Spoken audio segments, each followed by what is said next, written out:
Hello, good morning and welcome to Spa-Francorchamps for the second race of the FIA World Endurance Championship 2026. We are high in the forest of Belgium's Ardennes, and on the most beautiful day, would you want to be anywhere else? 17 hypercars, behind them 18 LMGT3s, with Peugeot on pole for the first time since 1992.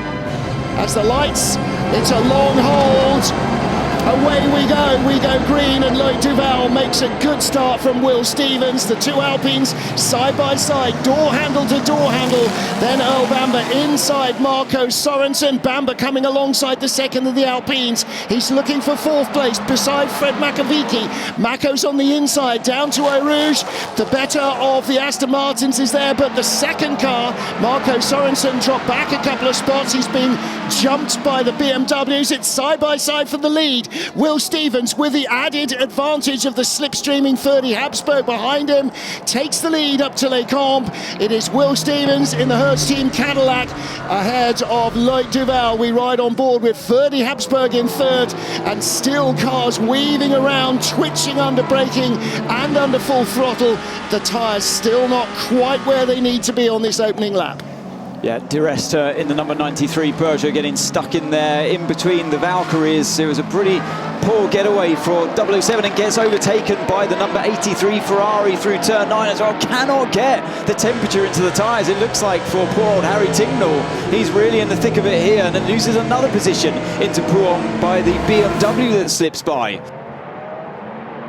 Well, there you see a nice clean start from the field, everybody running through their grid marks up to the start-finish line, and that's really important to keep that separation. We ride on board with 51 Ferrari, just trying to stay out of harm's reach and not pick up any yellow paint from Phil Hansen's car. Just, you see the Cadillac, as soon as he got in front, moves over immediately to the right-hand side to protect the position. And let's have a look at the start and watch Saliolic from 10th position. As he came past me, he'd gone to the inside. He didn't do it, did he? He didn't do it before the start line. He did it straight after. So clean start from the Turkish driver. Yeah, that red and black Corvette right in the middle, little red Corvette. Well, he didn't pick up anything at the apex. The Manthey Bend Porsche. Oh, that's the 21 Ferrari of Francois Heriot. And Alexander West in the McLaren being dive-bombed by two cars here in Eau Rouge. Being shown the gravel here, James Cottingham in the Porsche. So the attack on from Eric Powell on Van Rompuy. Now we got a drag race in front of the main stand by the pits. Powell just nose ahead, but the wrong line for La Source. But if he sits back and lets Van Rompuy dive in deep, he can try and cut back underneath him, Anthony. Look at the straight line speed of that Mustang down towards Eau Rouge, and Radeon, I think he's got the job done here, and he's through. Oh, fantastic stuff. First ever race for Eric Powell at Spa. You could hear the grandstand responding to that. Ooh, a bit of contact between the number 38 and Kevin Magnussen and the number 15 BMW. Trouble for the race leader, Eric Powell, in the gravel. Now, what has happened there? He runs out a little wide, Anthony, and just two wheels on the gravel. Yeah, probably flat spotted a few of those tyres as well in the process. You saw it leave all those dark lines. They come from somewhere. Or as we see the Ferrari versus Toyota into turn 5 round the outside. That's a brave move, but he just about gets through at turn 6. Brilliant move there. On the attack as well with Makovici. Now, how was it done? Up to the bus stop and down the inside, late on the brakes. 430 Habsburg goes by Loic Duval, covers it off nicely on the exit. And here comes Giovinazzi down the inside of the yellow Ferrari at La Source. And there's a touch. Little bit of a shoulder shimmy just to give himself some room. Through, so Giovinazzi is really on the move. He's looking quick. So we'll see a replay of this one then. This is riding on board with Bamber. We saw that moment, didn't we, through Pouhon. Oh, and he's gotten to the curb there. He's got a free track on the inside. Oh, and then just in a straight line. It wasn't even in the corner. That happened. So I need to see the off-board shot of that one again. But the question is now, what has happened to those gaps. René Rast remains the leader from Brendan Hartley, who has stopped. Rast has not in the 20 BMW. New tyres as well at the same time. They will come out where the car number 8 is. Where is he? In free air. Yep. So he's not going to come in. If they just do fuel here, which I don't think they will, I think they got tyres ready as well. Place on Magnussen, they were both squeezed in traffic. Giovinazzi with a little bit more speed came out, not really giving him more room than he needs, and just cuts across his bows as they get to Les Combes. But he's looking to go around the outside. He's touched the gravel and gone off and tinged the barrier as well, and comes back on. Dangerous rejoin in the middle of the pack. Everybody survives it, fortunately. That was always going to happen, trying to go around the outside of Magnussen in turn 6. He was never going to give you the room. Magnussen got the position there, or held on to it, then Jovi goes round the outside. Whoa, was there just enough for the car alongside to... no, I think for me, still a little bit too far behind. Laps, and there's trouble. LMGT3 and which of the Peugeots? That's a lot of damage on 94, just out of the pits. Oh, it's the spinning GT in front, there's nowhere to go. And that is, I think, the 79 car, Matteo Cressoni.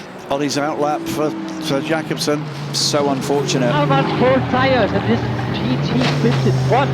I cannot go anywhere. Like, oh, sorry guys. No, there's nothing that he could have done there. That is wrong time at the wrong play. There's nowhere he could have gone. With spinning car in front of you, it's just... wow, so unlucky. Honestly, there's nothing that Jakobsen could have done.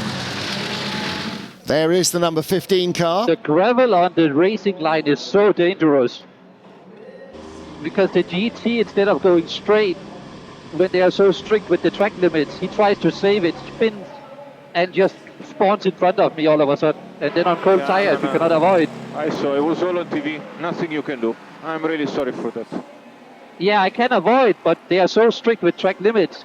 But then with cold tires, you also don't want to spin and just do something crazy to avoid. It's very tricky. He's absolutely right in his assessment there. The GT drivers, all of them are told so strictly to try to remain on the circuit at all costs and not to run over the middle of turn 6 and rejoin the circuit. Oh my goodness, in the Portner Ferrari with a run on the Alpine, on the Cadillac. This is the 51 car of Alessandro Pierguidi, and he just went straight by. Was it clean, Ant? Yeah, it looked good. Look at this. He lifted early and then floored it to carry the momentum. He judged that really well. The gap opened up. The car tries to come out Nato to defend the position, but... That's a 51 Ferrari, and that is the car that was in 9th position with Alessandro Pierguidi, who has hit him in the side. Tried to come round Alessandro Pierguidi, but look, the radiator is burst. Whoa, from behind for the, was that?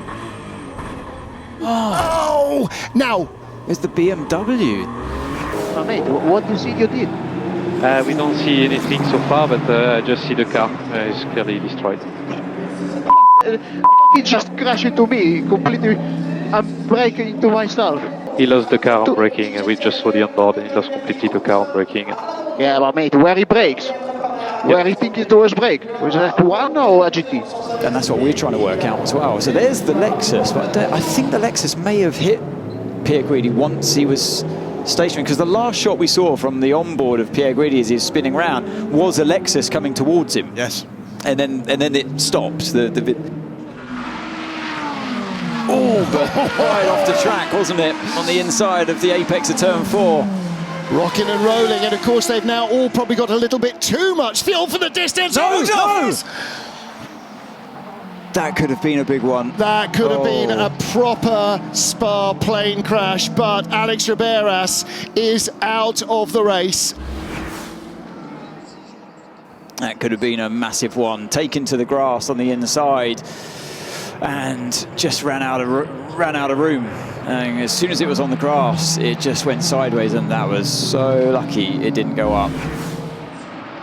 Ferrari in front, but the BMWs are trying to head for the hills here. And off goes the second of the Astons. Was that looping around the...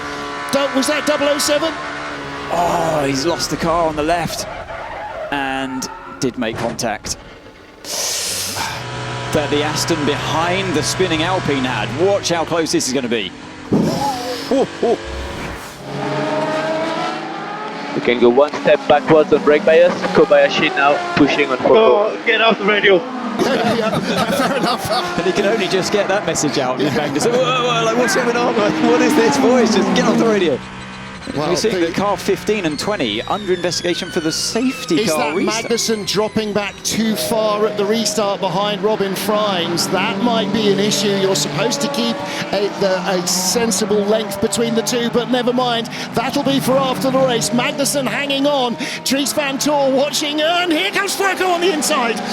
Does not Watch get Kobayashi. through. Watch Kobayashi's got the momentum. Well.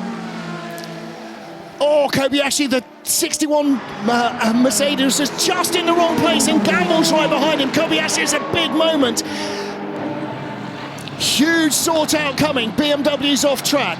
Kobayashi right behind Fuoco, the two red cars coming down the inside of the 54 Ferrari, and Tom Gamble still in the mix here for a podium finish potentially, as is Antonio Fuoco, as is Kamui Kobayashi. Where is he? He's there, look, just on the screen, he's literally second or two in front. 1.9 seconds. Maybe that was him kicking up the dust there, trying to get by the back markers down at the bottom of the hill. But Robin Freins still leads, and here we've got another opportunity. This is the lead battle in LMGT3. BMW lead, Kevin Magnussen in second place, ahead of Antonio Fuoco. Fuoco thought about having a look, but left it too late. He has not got what it takes. BMW are going to come to the line, out to the bus stop for the final time. The fans on their feet, 101,000 of them watching. Win for BMW and second for BMW. BMW number 20 takes the checkered flag to win the Spa 6 Hours. A monumental drive from René Rast, Robin Freins and Sheldon van der Linde. And you are the winner. Yes, yes, yes, yes, yes. What a race here in Spa-Francorchamps, and what a result for BMW.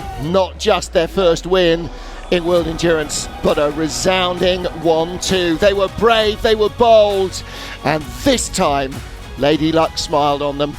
It's a BMW day, and I think it came a long time, 3 years in the making. BMW and WRT deserved that double victory. We worked too hard, or they worked too hard in the couple of last months and years. And winning here in our home race is obviously something very special. But obviously those two legends next to me have done an incredible job as well. So big thanks to everybody. It's just an amazing day. The LMGT3 win goes to the second car at the line. Marvin Kirchhofer takes McLaren number 10 to the top step of the podium after the penalty for last year's winners, the 21 Ferrari. Jubilation for Garage 59. Their second race, they came close in Imola, but they do it here in Spa. BMW, Team WRT, a 1-2 result. Ferrari get the third podium spot ahead of the 007 Aston Martin. Toyota with two cars in the top 10 after qualifying. They'll be happy with that. And Genesis have a car in the points for the first time as well. Garage 59 win in LMGT3. The 21 Ferrari dropped off the podium by that 5-second penalty. Ferrari join the two BMWs on the podium, and for this massive crowd in Belgium, the home side WRT claim a 1-2 result. They've won here before in LMP2, but to win overall and to make it a 1-2, what a day for the team. And what a race the crowd have enjoyed here as well. Phenomenal weather and brilliant racing action.